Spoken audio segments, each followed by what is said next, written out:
What is going on YouTube? It is Mr. Game Squatch here. Welcome back to the Squatch Den. If you're a subscriber, if you're new to the channel, you're still welcome too, because all is welcome in the Squatch Den. Today is going to be a little bit different. It's not really a video game review or even a toy review, really. It's more of a little passion project that I've been trying to do recently. My chair constantly keeps squeaking on you. I'm sorry for anybody with headphones that are sensitive to that. We're going to be taking a Pokeball that you can get with the Pokemon trading card game, the Pokemon Go series that they have out right now. It's just a little kind of like sort of metal with a plastic inside, or plastic lining, I guess. And we're going to be taking this boring old little thing, which some people kind of keep on their shelves just so that they have it, or it's like a cosplay thing, you know, you're carrying around a Pokeball. But I kind of like my idea a little bit better. Today we're going to be turning that into this cute little terrarium looking, kind of like almost like a potted plant type thing. I'm calling it a terrarium ball. Whether it's actually a thing or not, I'm making it a thing because this is it. Here, this is kind of my second iteration that I did. The other one I did was taking an original Game Boy shell, like the big brick, and using the screens area and putting all the moss and stuff like that and rocks with plants, and had Bulbasaur with it. That one, if you want to check out my Instagram, you'll be able to see it. My Instagram is tmakin_photography. If you want to go and check that out. I know I don't really talk about my other socials on this platform, but I'm going to say it this time. So, as you can see here, I've taken rocks and moss and other... This is all fake plants, by the way, so you don't have to worry about watering it as well. And I kind of Gorilla Glued it all together using clear Gorilla Glue, because then it adds a nice little shine, like almost like it's permanently wet. And it keeps everything all together, too. So I'm going to be showing you how I made this, and doing it with this, and probably one of the best subjects for this cute little Mew that I just got today. I like it. This one's going to be my own personal Pokeball to keep. This one is actually for sale for $45. I'm kind of going with 45 because it's going with my costs and labor and still making something on it. But if you're interested in this, or interested in something like this with a different Pokemon, let me know in the comments if you would be interested in something like this, or if you want to tell a friend about it, or even just if you want to tell me your favorite Pokemon, just to have a little chat. We're all friends here on this channel. So without further ado, why don't we get on into this. First thing we're going to have to do is obviously open it. And second thing, I'm going to have to sort of drill, quote-unquote drill, open a hole in it. I've kind of been using a knife, but I'm not going to use that on camera because obviously we're family friendly here.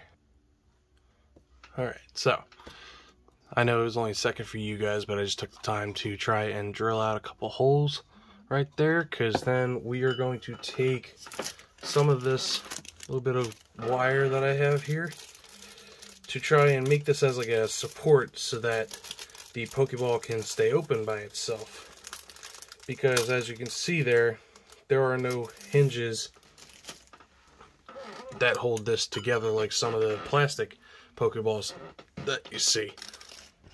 And so I will stick this, sorry you're not seeing this, stick it in through here about halfway, and we'll try to shape it to where it's going to sit inside there. I just can't grab things today. Okay. And do the same thing with that. And then you're going to take electrical tape, just like that.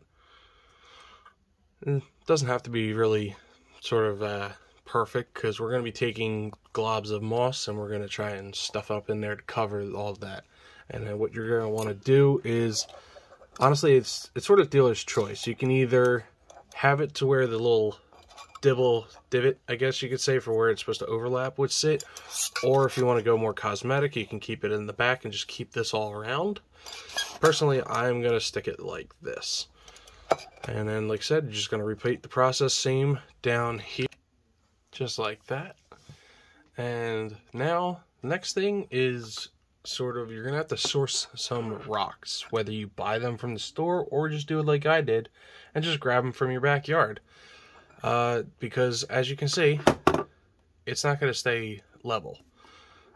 Unfortunately, it's just too top-heavy at the moment. Even though they're pretty much the same, I think it's just the extra plastic here is what gives that extra weight. And so the only solution... rocks. Just rock. Just like from Fairly Odd Parents, for all you old Nickelodeon fans.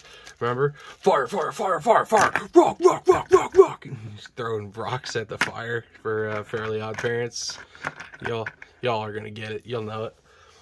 Alright, so I usually try to keep it and try to stack these in here as level as possible so that when I go to put the other stuff on top, it's going to sit pretty evenly, but I also want to get as much weight as possible, just so that in case I go to move this somewhere, I don't accidentally just knock it out of kilter.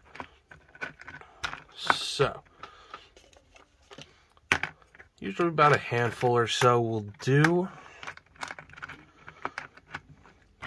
Pretty much like so.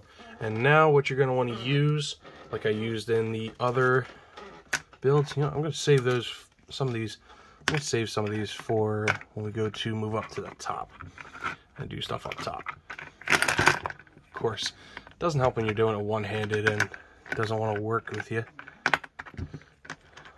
So, sort of level like that.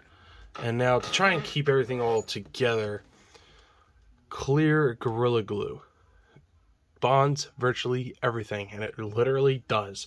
And the only thing with this versus using hot glue, you don't have to be very quick with it, and you can just glob it on there and let it sit.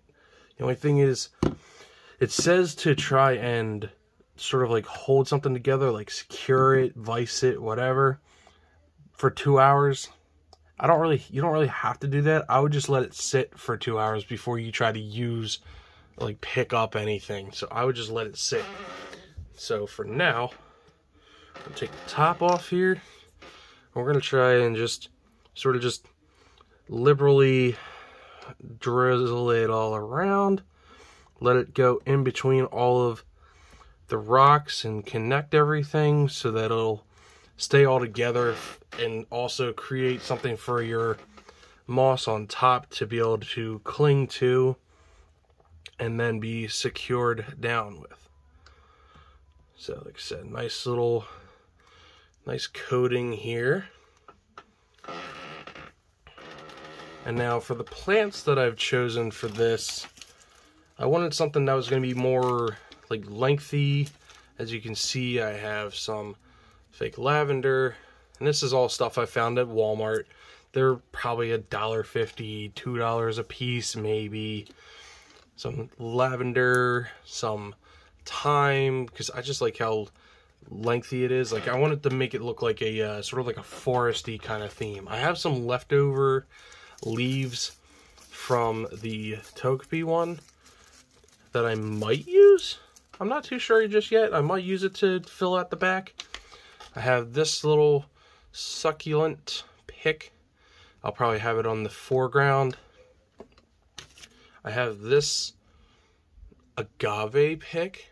I didn't even know what agave, I didn't even realize it was agave. I just seen that it was kind of pinkish, and I figured it would kind of match with Mew's color scheme being pink, of course. And so I'm going to use all of these. I have more Walmart brand or Better Home Gardens moss. And then this stuff I actually got from Michael's as well. It's called reindeer moss. It's kind of clumpy. It's more fluffy kind of because it's more of like a little cloud, almost like a bush. and I'm going to use that as a border around the edge, so it kind of makes everything enclosed and confined a bit, but the bigger stuff's going to make it more open as well. So before we start putting everything else in here, I'm going to take a patch of this moss, and I'm going to try and patch it and glue it up in here. I guess you probably could do that. Yeah, I'm gonna do that. And just like that, got it nice and covered. Doesn't need to be perfect, just enough to where if you're looking through all the tall stuff, then you're not going to be too focused on it. Alright, so for this, I'm going to take the lavender, take the tag off, of course, and I'm thinking right about there, but I don't want it that tall, so I'm going to take some wire cutters, because sometimes these do have wires in them, and I think I'm just going to snip it right about here. Alright, well luckily that time it didn't have a wire, but sometimes they do. So we're probably going to stick it right here as best we can into our rocks, just like that. And then again, don't be afraid to be very generous with your glue, because we're going to want this to sit in here and not go anywhere. Be very generous with it. Let's try to do that. And I'm going to put a rock, push a rock behind it to keep it sitting straight up just like that. Perfect. I'm liking it. I'm liking it. So we're going to do that, and then we're going to take the time and take our time. I think probably going to do that, but again, I'm going to cut this a little bit short because this is already a pretty tall, just like that. I think I'm going to stick it right about on the edge over here. Just kind of, that's the thing with these rocks, is you may want it somewhere, but the rocks might not. And so we're going to do that. Okay. Perfect. Oh, see, just like that. Does not want to cooperate. So we're going to do this then. Take that. And you got to be careful with this crazy glue as well. Even though I am touching it right now, I'm actually going to take this rock and put it right there to keep this up. Even though I'm touching it with my hands, you really should be careful with this, because it will stain your clothes, from what it says on the bottle. It will stain clothes, but it washes off pretty well as well, so don't fret too much if you do get it on yourself. And we're going to do the same thing. I know you're not seeing it on your end up there, I'm sorry. I'm more doing it down here for my own sake. We're going to do that. I know it's hard to see from up there, but you can see what's wet and what's not. I overlap it so that it kind of stays all together a bit and then sort of solidifies it down. So we're gonna keep this back like that, just like that. And you know what, I'm gonna do a little bit more just to be safe. You can never have too much crazy glue. Alright, so now with that, why don't we take this. This one I'm pretty sure, it looks like it has hot glue, but I'm gonna snip it real short anyway. Aha, that one did have a wire in it, see? Itty bitty little thing, because these things can be posable and such. Alright, I might have cut it a little short, but you know what? I'm going to leave it just like that, because then we can put some moss in the front there, and it'll be good. So, even though I have it in the rocks, still, again, nice, coating, and then stick it back down there, and it'll balance itself and keep itself right there. And now let's take this agave. I didn't want to pull it out of its own stem. Don't want it quite that short. I can talk English. But we are going to snip it. Okay. That one did have a wire in it as well. And we're going to stick this one right here. Right in there, just like that. And you know what? We're going to cheat a little bit. We're going to have the leaves growing right in between it. And again, we're going to be very generous with our crazy glue. I'm even fine with it being on the inside leaves, so that it sort of makes it have a little bit of a wet look. And you know what, actually, I think, now that I'm looking at it, I am going to snip these leaves. Maybe not, okay. Might need flush cutters because there might be a wire or something inside there. I'm going to snip this leaf and snip this one as soon as it wants to come fully cut. Come on now. Okay. Do it just like that. And we're going to move this leaf back here. Okay. And now, of course, using my scissors, I'm going to pull this out here. Going to do that. Okay. Set that there. Okay. Now, I believe we should start putting some moss, some nice fluffy moss down. Now, this reindeer moss, I've noticed, tends to turn my fingers pink. Or not pink, sorry, I'm sounding colorblind. A little bit yellow. I don't know why. It just tends to happen like that. Just my electrical tape falling. Kind of gonna stuff it down just like that a little bit. May not be seen, but it's the subtle details that really can make things a little bit easier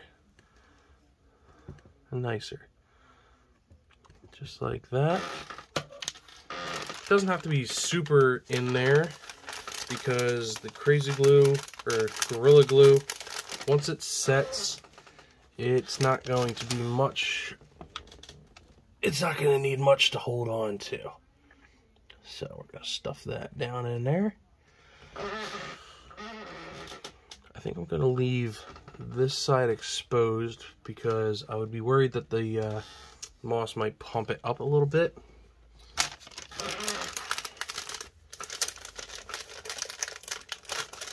So we're now going to stick a little chunk here. And the reason why I really enjoy doing these little passion projects, as I call them, is because it's fun for me and it helps me feel creative, because there's no wrong way of doing it. You know, like, there's so many things in life that you always have to worry about. There's always things that you're like, did I do that right? Am I gonna be okay? Is this right? What did I do wrong? You know, there's so many what ifs in the world.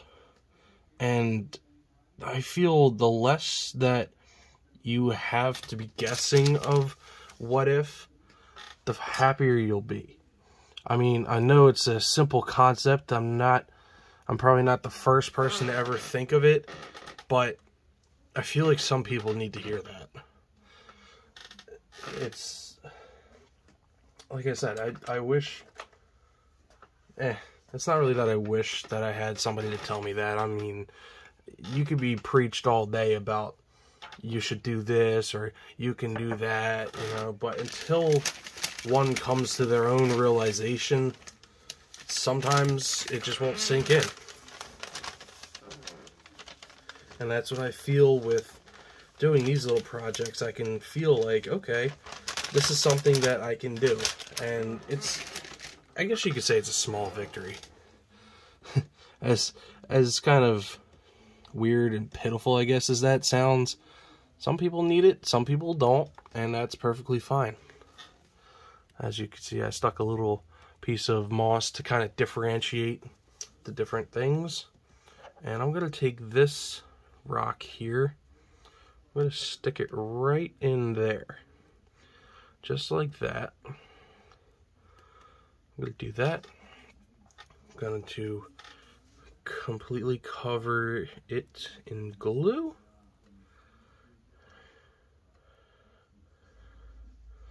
Because once that dries, not only is that really going to anchor to the moss really well,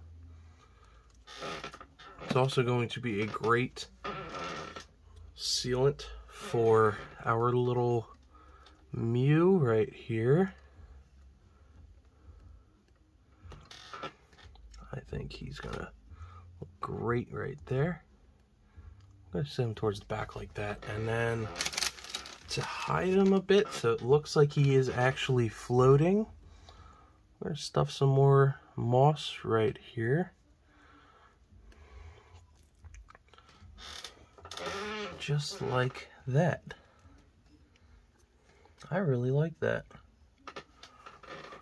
Take a little minuscule little chunk here, stick it right there. So I mean, even though it kind of seems like it was for nothing to stick that other different type of moss down in there, it may seem like it was for nothing, but once this all comes out, I think it'll look great. Now, let's see here, 1 second. I'm gonna move this little leaf so it's not really pulling on him and he can be sort of floating on his own.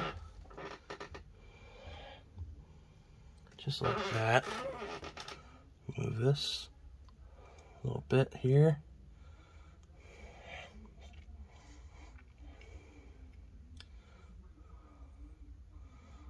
Just like that. And even though you guys are still looking up at it from an aerial view, I think I'm just gonna stick this right here because it looks cute up there. I like that. And now for the final reveal. Just like that. Oh, okay, hold on. Mew sliding back here. So we're gonna leave him right there. I'm gonna take you guys off the tripod here. 1 second. Okay. And here we are. The finished project. I gotta say, I really like how this turned out. It's a little bit more involved and more going on than, say, the Togepi one, which I'm getting together for you right now. It's a little bit more to it. Let me pull back for you guys here. There's definitely a little bit more going on than the Togepi one, but the Togepi, he's meant to be standing on the rock. You know, he doesn't float. Mew does. Let's see if I can try to push down this moss a little bit here, because I don't want it fully down to where it's going to be showing the invisible pedestal that he's on, but just enough that it's going to be out of the way. Okay. Because unless you're really looking for it, you're not going to see it. Obviously, from the back here, you're going to see it. But to be honest, it mixes in and takes the colors of everything else. So it kind of just looks like another stem. Whether you want to take it as it's a stem up his butt or not. But I really do like how this turned out, because I like the sort of like it's hidden, you know. Mew is always so mischievous and hiding, you know. So it's kind of like, yo, hey, there's Mew. Just, oh, surprise, you know? And that, I gotta say, is one of my favorite ones to date so far. Now, just, let me get that out of there. Just like that. Yeah. I'll probably end up clipping that later on once this all dries and solidifies. Other than that, I think we're pretty much done. It's a little bit of a long-winded video here, but I think it was well worth it because I am very happy with this, and I hope you guys enjoyed it as well. Like I said before, why don't you leave a little comment about what your favorite Pokemon is, and maybe you'll be able to see it in the next video if I make one. If I can find the figure and another Pokeball, I'll probably make it. So, if you haven't already, if you like this video, give it a little thumbs up, and subscribe to the channel for some more of this kind of content, because I had a lot of fun doing this. We got a little bit of philosophical there, and if that's your thing, sure. If not, then I'll try to hold back on that, because I kind of unloaded a little bit of emotional things on you guys. But either way, as you're seeing the videos pop up, why don't you check out some of the other videos on my channel. And I hope you guys stay happy, stay safe, and we'll see you again in the Squatch Den.